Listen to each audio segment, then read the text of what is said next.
Welcome back to the Talking Hedge. I'm Josh Kincaid, and this is your Cannabis Business Podcast. Today, we're going to be talking about Budtenders.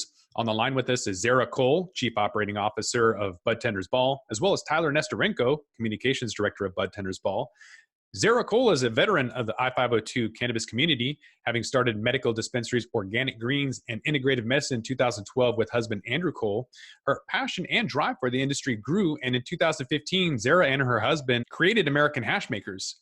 Since 2015, American Hash Makers has become an I-502 leader in solventless bubble hash processing, as well as integrating creative new ideas to ancient hashish methods. Before joining the cannabis industry, Zara was a planning committee volunteer at the Kitsap County Medical Society and has assisted in raising millions of dollars to programs such as the Giving Project and the Youth Fit program. Tyler Nestorenko, Communications Director, personally manages over 40 cannabis retail accounts in Washington State and regularly visits budtenders when conducting deliveries and recognizes the tremendous value they put in the industry. Through the leadership and creativity of Zara and Andrew Cole, Tyler has assisted in devising strategic communication, print, packaging, video, and web design, sales, and the procurement of goods for both American Hash Makers and the Budtenders Ball. Despite being a part of the cannabis industry for just under a year, Tyler has had one of his packaging designs featured in Dope Magazine and Northwest Leaf, aided in increasing overall sales at American Hash Makers by 212% throughout the first half of 2019, and helped manage the first annual Budtenders Ball in Western Washington,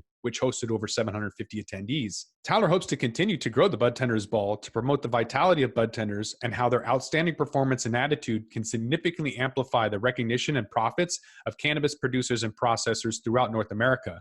Hi, Josh. Hi, it's Zara. How are you? Good. You just had a Budtenders Ball. Is that right? How'd that go? It went really well. Yeah, April 26th, we had our first Western Washington Budtenders Ball in Seattle, and it was a really big hit. We had a great time. So for those of the Talking Hedge podcast audience who aren't familiar with you or the Budtenders Ball, why don't you give me a little brief bio about yourself and what you do?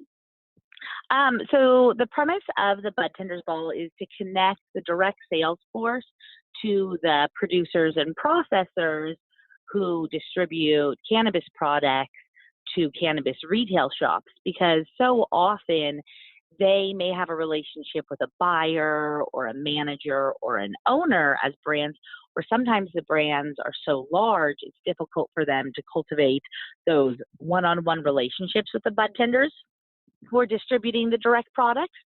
And as we know from our research, between 48 to 52% of guests who walk into a retail establishment in Washington, they're not aware necessarily of specifically what they're looking for. They have a general idea.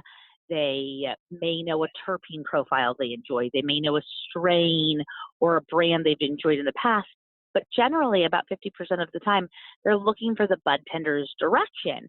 And it's so important for brands to show thanks and appreciation to the budtenders, because it's their recommendation that can really propel a brand.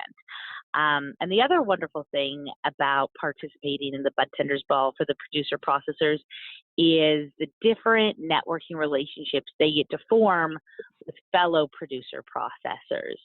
So it helps producer processors grow sales directly with the budtenders, but then also network with the owners and decision makers who attend the ball as well.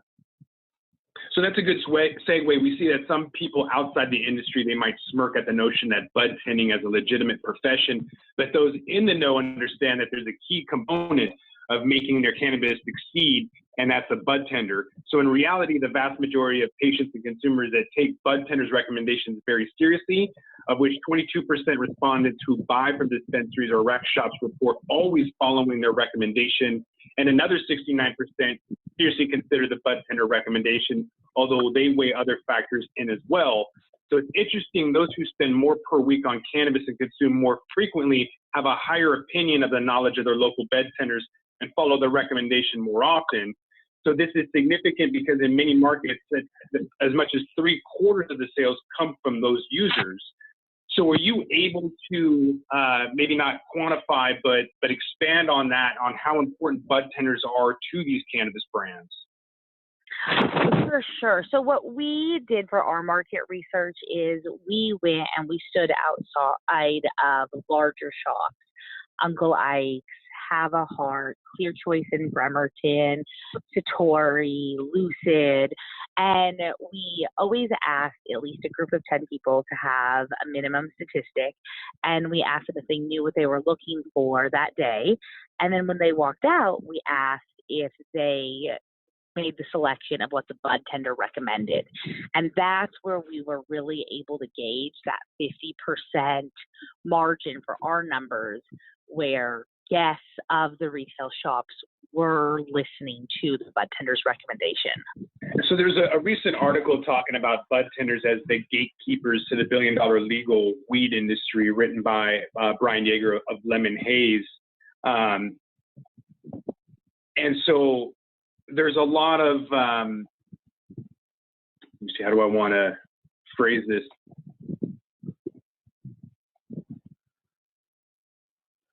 A lot of the rec shops are using opportunities like online discounts to draw in new customers, when we're kind of seeing from the data, we can infer that the Budtenders are in fact a loyalty program of their own. And so I'm wondering if online orders or customer service or loyalty rewards impact repeat sales, and how much you're seeing Budtenders play a part in that.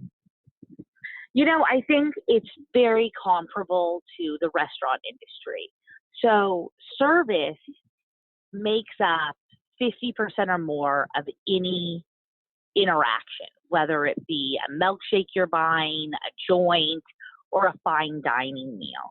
And when whether you do an online order or just happen to pop in for an afternoon dab or joint treat, service that you're getting there in the retail shop, that's what really shines through. And when you're receiving exemplary service, it makes you want to return.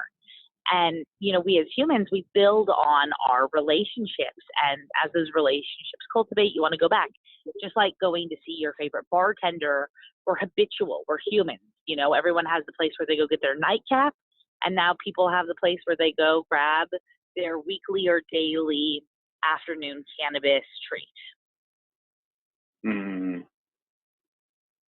Tyler, did you have anything you wanted to add to that?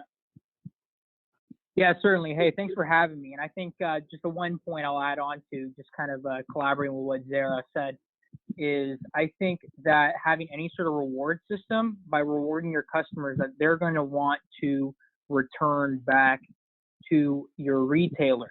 I know a lot of people have various incentives, and, you know, no matter what industry that you work in, customers are incentive driven. People are looking for the best deals. People are going online and they're using resources such as weed apps and other various outlets to look for ways to get the best deals. So I think having any sort of incentives will not only help the customers get a great deal, but it's also going to help the Budtenders make that sale too. And I think having the incentives is great for both the retailers as well as the consumer alike. Do we have data? I know in other industries, it's clear that, you know, the coupon user or the pre-order user is a specific percentage. I'm wondering how much data there is with our new markets. I mean, I guess we have a few years here in Washington to quantify and show what percentage of guests are discount and pre-order driven versus the regulars.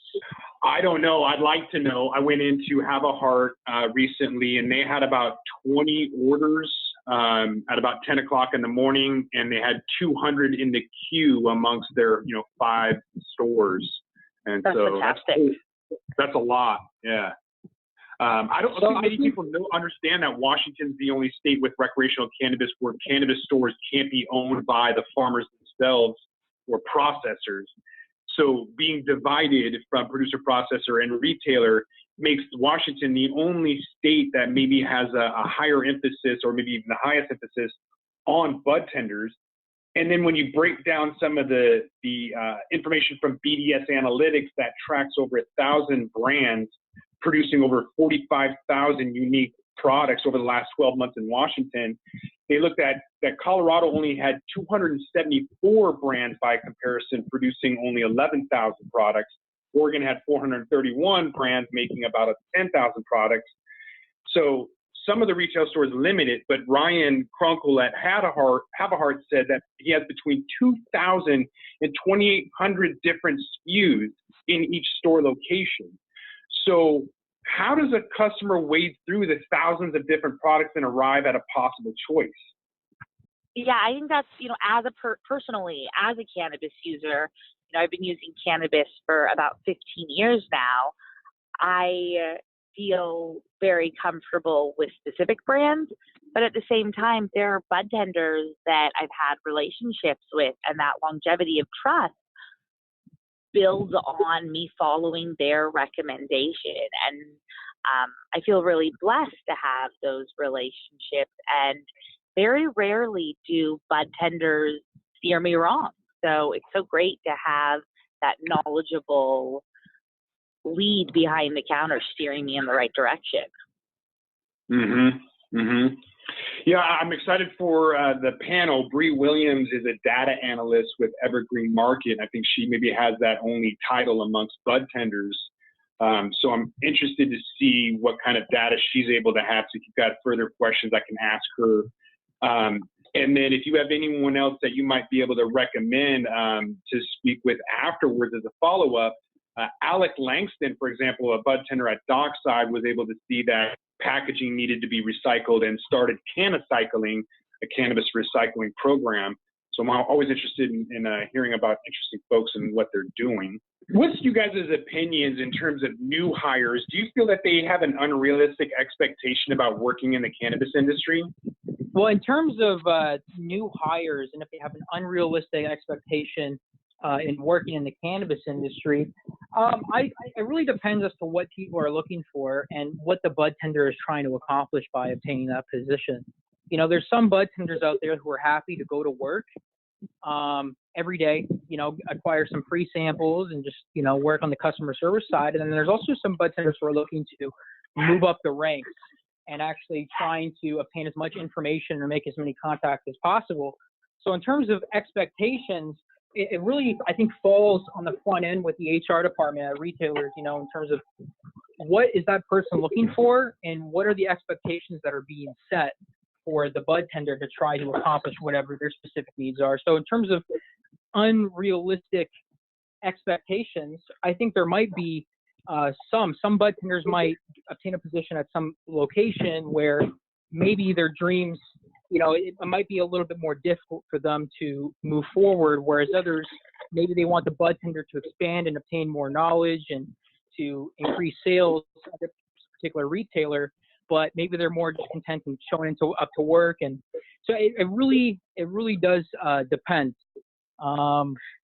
Such a variable question. I mean, within each industry. That's what I was going to ask. And that's what I was going to ask too. Like, can you give a variable as to what kind of expectations or, what things that we'd be looking for here?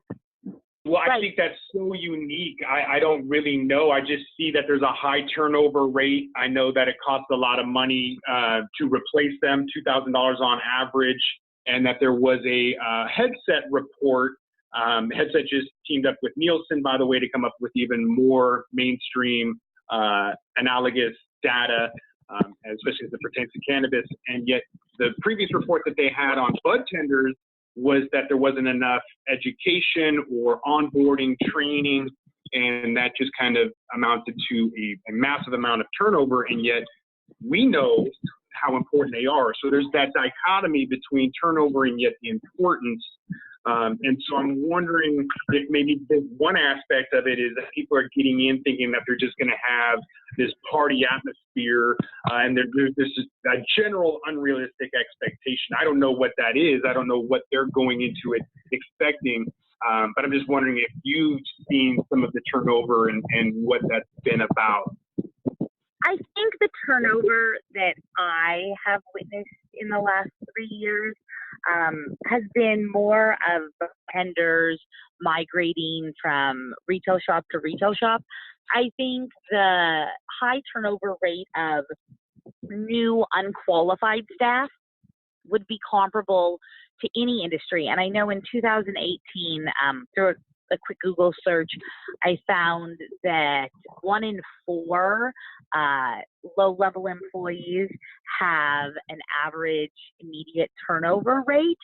And so I think that we need to treat the cannabis industry with the same perspective of a restaurant or a dry cleaners or a retail clothing store. It's the same. There's always going to be, a 20-25% turnover with new entry-level team members because they're entry level. They don't necessarily know everything that's expected. And in that training period where HR departments do, for the most part, a pretty good job showing daily expectations, work product requirements, team member goals, perhaps that individual, it may not be something that's cut out for them. And during that training process, they saw that it wasn't the right fit and they move on to another venture in life.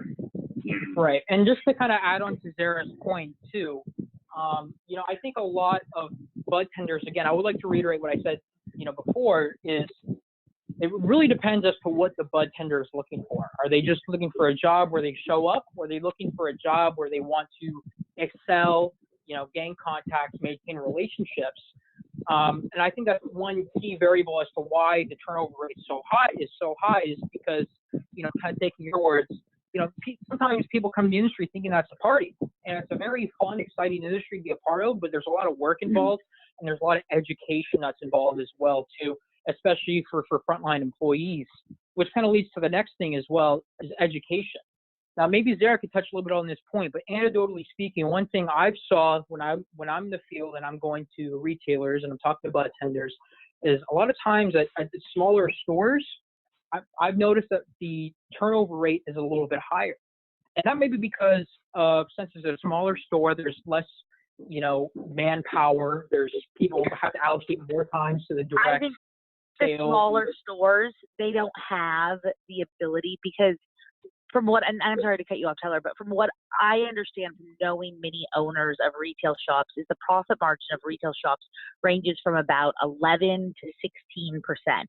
And the smaller shops don't have the budget for full health care, for paid time, besides the minimum Washington paid time off, for holiday pay, for retirement accounts. And so the larger shops that provide all of those extra incentives, just like any other industry, will have a lower turnover rate and a higher retention because of the benefits they're able to offer. Precisely. Yeah, I think human resources, if there's one key takeaway from this question, it would be the human resources aspect. I think a lot of the smaller stores, they don't necessarily have the time and the budget to allocate to things like creating a policy, creating benefits for their employees, creating an education program.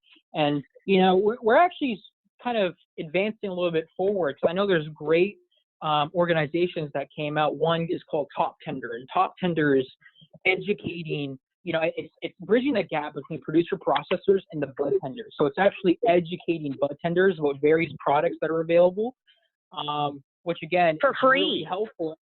And it's for free too for retailers. And I think, in my personal opinion, I think it's going to be very beneficial for the frontline employees because they're actually going to get, a third-party assistance in terms of education, learning about products, meeting new people, figuring out different strain types and varieties that brands offer. And that's also going to increase sales for the frontline and retailers. But I think HR is a key factor as to why the turnover rate is so high amongst budtenders in the cannabis industry. Yeah, it's interesting. We're seeing the high growth stores that have 40% have a high turnover rate, and stores that are between 20 and 40% growth are more stable workforce. They weren't sure if that had anything to do with commissions when you take into consideration that some of these do have profit sharing. Those that have like a low sales growth are going to lose top performers. So I'm not really sure how to look at that. But one of the mainstream things that we saw is unionizing have a hard worked with UFCW Local 21 to unionize, and I think that's kind of an interesting point to just kind of touch on. Is maybe most employers wouldn't look at adding to their expenses, but I think people that have a heart maybe understand the importance of having a high morale workforce. When it's not a very good paying job, it is an important job. They're the face of the company, and they're the difference between bankruptcy and billions for a lot of these brands. And in conclusion, what technology or tools are available for budtenders and their managers? You touched on educating a couple of times. So in terms of tools that you have to empower or make education or recommendations, or Kaizen, the Japanese philosophy of constant improvement for the better, how do you get tools in the hands of budtenders? What are they? How do they do it? I really think Budtender is one of the best platforms for budtenders. It's not only complimentary for them to use, but when they sign up, they receive $20 tax-free. When they encourage their friends to sign up, they receive a $20 referral fee, and their friends still receive $20 for signing up. And on the Budtender platform, it provides a basic paragraph and keynotes about a specific product. And I think it's really important for brands to set themselves apart. Like, I know Mammoth Labs does a really incredible extraction process that is too far scientifically above my head, but the way that they're able to put their bullet points out, it helps the budtenders understand and be able to sell the product. It helps small brands like American hash makers, that where hash is such a niche market, connect with budtenders and show them how to use hash so they can share with guests who may be trying hash for the first time. So I think Budtender is really hitting the nail on the head, where they have an educational platform that is concise and clear, and also compensates the budtenders for adding towards their repertoire. Tyler, you have anything to add to that? Yeah, to expand on the Budtender to point, again, we're really big fans of them, as I'm sure you're well aware. The one thing that I think the best way to build any business is building relationships with people that you talk to, whether it's at an industry event, whether it's a night out in the town, or whether you're maybe even just doing deliveries. I think it's always important to develop that human connection. And one of the benefits about Budtender as well is through their platform, you can actually have videos that you can shoot of your brand. You get to meet the people. Maybe you can give a site tour if you'd like. You can get firsthand visuals of the products via the video, or just basic traditional photography. And I think having that is a great platform, because people get visuals, they get to meet the brand, and they get to learn about it from the people that created that brand themselves.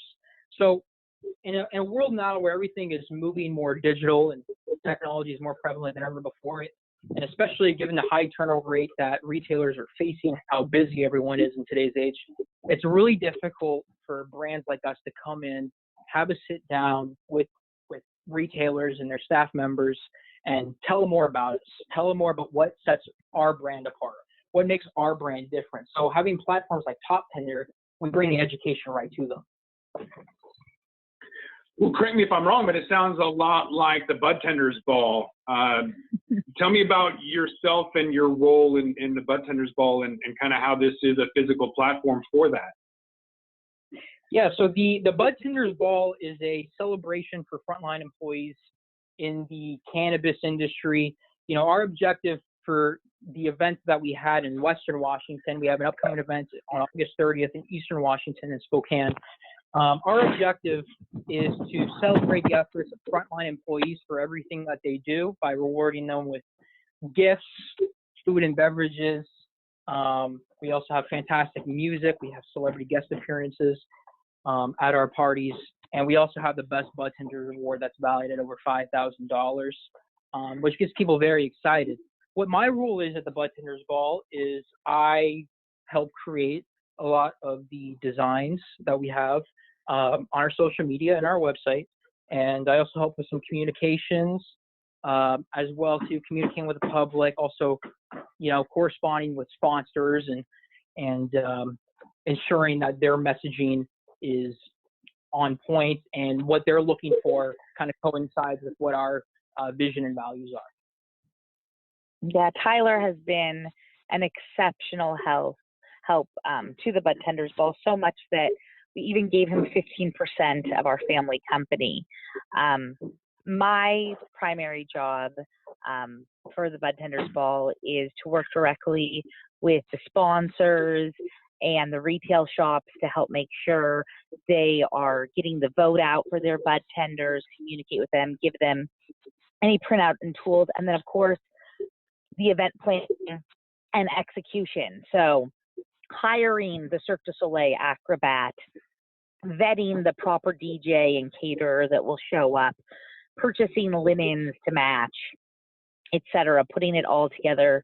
And event planning is a background that I've had for over a decade, and I love to throw a good party. And I think hospitality is something that is really missing from the cannabis industry, and I'm excited to continue bringing it.